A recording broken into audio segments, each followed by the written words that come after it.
Texte de la Bible que j'ai choisi d'utiliser pour la prédication de ce matin, c'est un texte que j'aime beaucoup, que je vous avoue, j'ai déjà utilisé lors des cultes de baptême, parce que c'est un texte qui donne la vision biblique d'une manière tellement claire de ce qui arrive dans la vie de quelqu'un qui se donne à Dieu. Il s'agit donc de ce texte du livre de la lettre de Paul aux Éphésiens. Donc nous lisons au chapitre 2, les versets 4 à 10. « Mais Dieu est riche en compassion, à cause du grand amour dont il nous a aimés, nous qui étions morts en raison de nos fautes, il nous a rendus à la vie avec Christ. C'est par grâce que vous êtes sauvés. Il nous a ressuscités et fait asseoir avec lui dans les lieux célestes en Jésus-Christ. Il a fait cela afin de montrer dans les temps à venir l'infinie richesse de sa grâce, par la bonté qu'il a manifestée envers nous en Jésus-Christ. En effet, c'est par la grâce que vous êtes sauvés, par le moyen de la foi. Et cela ne vient pas de vous, c'est le don de Dieu. Ce n'est pas par les œuvres, afin que personne ne puisse se vanter. Afin que personne ne puisse se vanter. En réalité, c'est lui qui nous a fait, et nous avons été créés en Jésus-Christ pour des œuvres bonnes que Dieu a préparées d'avance, afin que nous les pratiquions.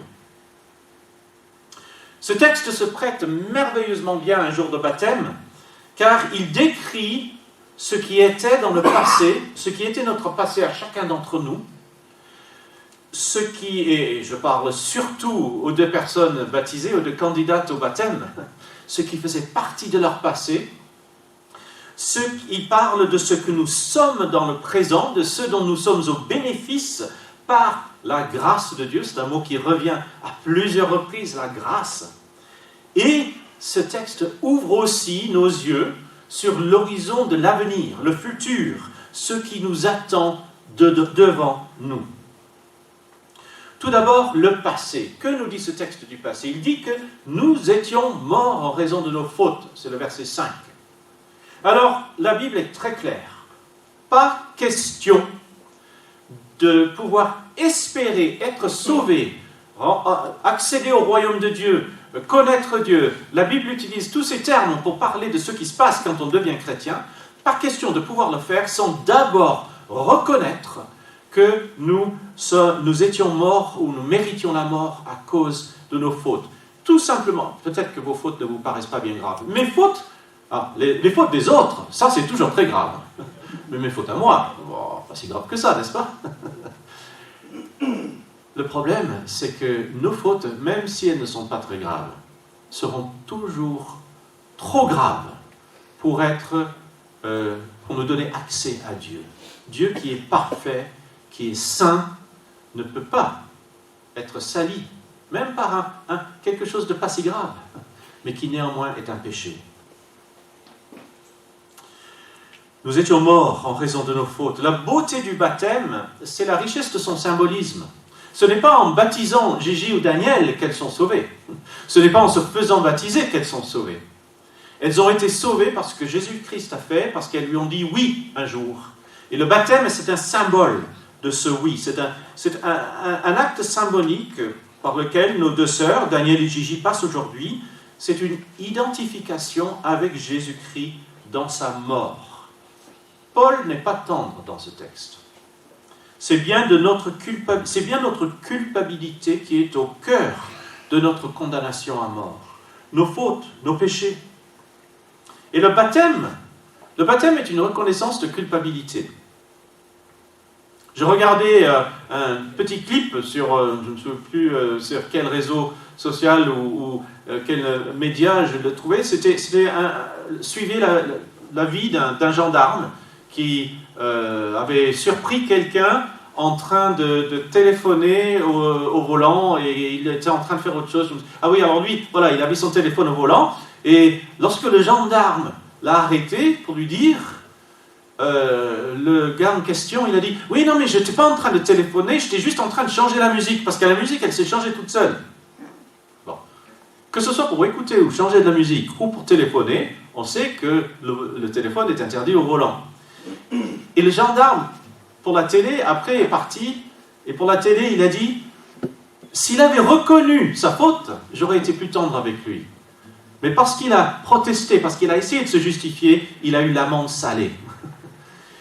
C'est un peu la même chose avec Dieu. Si on proteste, mais Seigneur, c'est pas si grave, mais tu sais, je mérite mieux que ça, mais tu n'as pas vu mon voisin, ma voisine, ma sœur, je ne sais pas qui, ce sont des gens qui sont bien pires que moi. Ben, ça ne joue pas avec Dieu, ce genre de comportement. Parce que nous ne serons jamais à la hauteur de ce que Dieu, de l'exigence de Dieu. Heureusement, Dieu, il a un système, il a prévu la parade. Il n'y a rien de magique dans le baptême, il s'agit d'une reconnaissance de culpabilité. Oui, je suis coupable, oui, je méritais d'être à la place de Jésus sur la croix. J'étais mort à cause de mes fautes, de mes péchés. Lorsqu'une personne baptisée est submergée dans l'eau, c'est un symbole de l'ensevelissement du mort. L'ancienne nature est morte pour faire place à la nouvelle. La mort reste une anomalie. La mort reste quelque chose que nous ne devions pas subir. Ça ne devait pas être ce qui nous attendait. Ça ne faisait pas partie du projet d'origine de Dieu, la mort. C'est notamment pour cela que la mort physique nous révolte, toujours, et que l'idée de la mort éternelle nous remplit d'effroi. L'être humain a inventé toutes sortes de tentatives pour conjurer la mort, pour l'apprivoiser, pour s'y habituer. Mais reconnaissons-le, nous restons profondément désemparés devant ce qui reste la frontière ultime de l'expérience humaine. Ça, c'était le passé, et maintenant le présent. Versets 5 et 6 nous apprennent que Dieu nous a rendus à la vie avec Christ.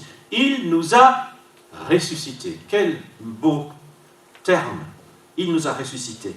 Là encore, le symbolisme, en plongeant quelqu'un dans l'eau, qui symbolise la mort, l'ensevelissement, et en la ressortant de l'eau, cela symbolise la résurrection. Lorsque la personne baptisée sort de l'eau, le geste de l'ensevelissement est inversé. Et par identification avec Jésus-Christ, nous sommes identifiés avec lui dans sa résurrection. La personne baptisée sort de l'eau, symboliquement ressuscitée, et symboliquement aussi lavée de la culpabilité de ses péchés. Le péché devant Dieu est une tâche, une salissure, qui nous rend indignes d'être en sa présence. Et c'est le sens du mot « grâce » dans ce texte. Vous savez que le mot « grâce » veut tout simplement dire de l'amour qui ne se mérite pas. Heureusement que Dieu nous a aimés sans qu'on soit obligé de mériter son amour. Parce que moi, j'aurais jamais pu. Et la Bible nous apprend que personne ne peut jamais mériter l'amour de Dieu. Heureusement, parce que Dieu est un Dieu de grâce, il nous donne par grâce son amour. Le mot grâce revient notamment dans les versets 5 et 7. Dieu nous fait grâce, il ne retient pas nos péchés contre nous, car Jésus-Christ les a portés à la croix. Il nous pardonne, il nous purifie, il nous rend dignes de nous approcher de lui. Et tout cela est symbolisé dans le baptême.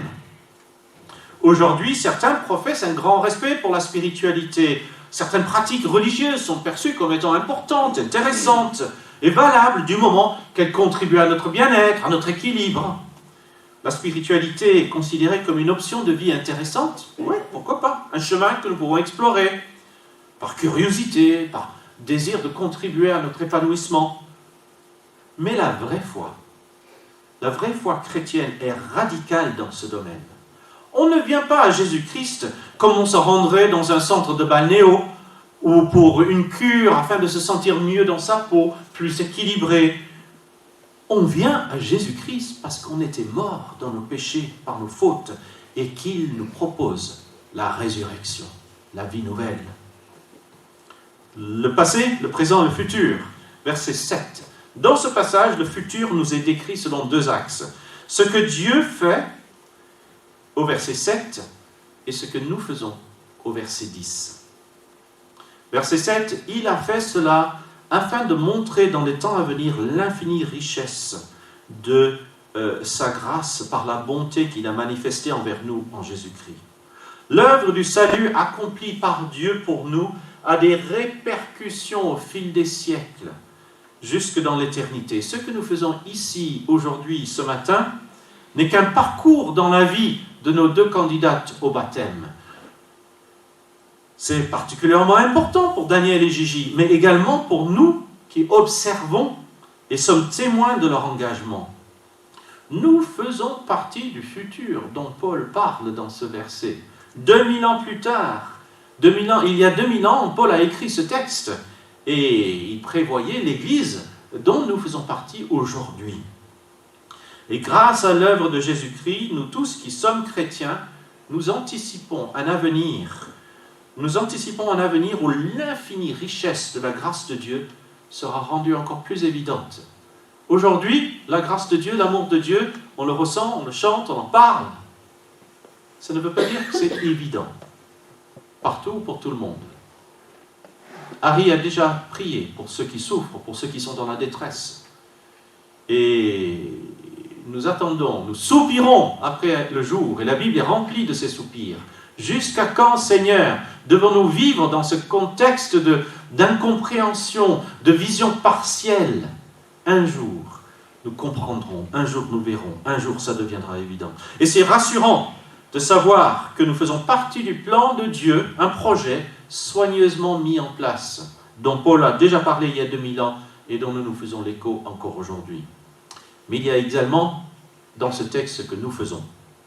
Ce texte insiste sur le fait que ce n'est pas par les œuvres que nous sommes sauvés. Nous ne pouvons pas faire toutes les bonnes œuvres du monde. Nous ne nous hisserons pas à la hauteur de Dieu, de la sainteté de Dieu. Ce n'est pas par les œuvres que nous sommes sauvés, verset 9. Nous ne pouvons rien faire pour nous sauver nous-mêmes. Aucune action de notre part ne contribue à notre salut. Par contre, les œuvres sont importantes. Ça ne veut pas dire qu'elles ne sont pas importantes. Elles ne nous sauvent pas, mais elles sont néanmoins importantes pour notre relation avec Dieu, car elles sont l'accomplissement de ce que Dieu nous demande, de ce que Dieu nous demande de faire, a prévu pour nous. Des œuvres bonnes, nous dit ce texte, que Dieu a préparées d'avance, afin que nous les pratiquions.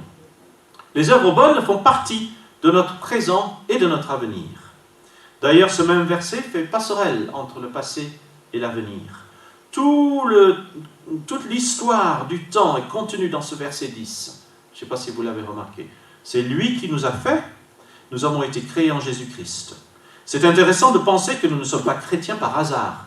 Dieu ne court pas à droite et à gauche dans le monde, partout, en essayant de faire venir des gens à lui par hasard, en sauvant des hommes et des femmes par hasard qui se tourneraient vers lui et qui auraient le cœur bien disposé ce jour-là. Tout ce qui se passe pour nous aujourd'hui, notamment pour Daniel et Gigi, fait partie d'un projet que Dieu a mis en place depuis longtemps. Savoir que nous sommes désirés, savoir que nous sommes aimés, savoir que Dieu nous a voulu. Ça compte dans un monde qui évalue les gens en fonction de leur look, en fonction de leur portefeuille, en fonction de leur capacité de séduction, en fonction de leur réussite. Tellement de choses en fonction desquelles nous évaluons les gens. Pour Dieu, tout cela ne compte pas. Pour Dieu, ce qui compte, c'est qu'il nous a aimés, qu'il nous veut, nous sommes désirés par lui. Pour de bonnes œuvres que Dieu a préparées d'avance afin que nous les pratiquions. Dieu a préparé ceci à l'avance. Mais comme nos baptisés l'ont appris dans les entretiens de préparation au baptême, le baptême n'est pas l'aboutissement d'un processus. C'est pas « Ah, enfin vous êtes arrivés, le grand jour est là. Gigi, Daniel, le grand jour est arrivé, on va vous baptiser. » Non, c'est le début de quelque chose. Ce serait comme si le jour d'un mariage, les deux mariés qui se mettent l'anneau au doigt, « Ça y est, c'est fini, on n'a plus rien à faire. » L'alliance du mariage, symbolisée par une alliance qu'on met au doigt, c'est le début. C'est à peine la deuxième étape d'une relation. Il y a toute la vie à mener après. Et c'est pareil pour les baptisés.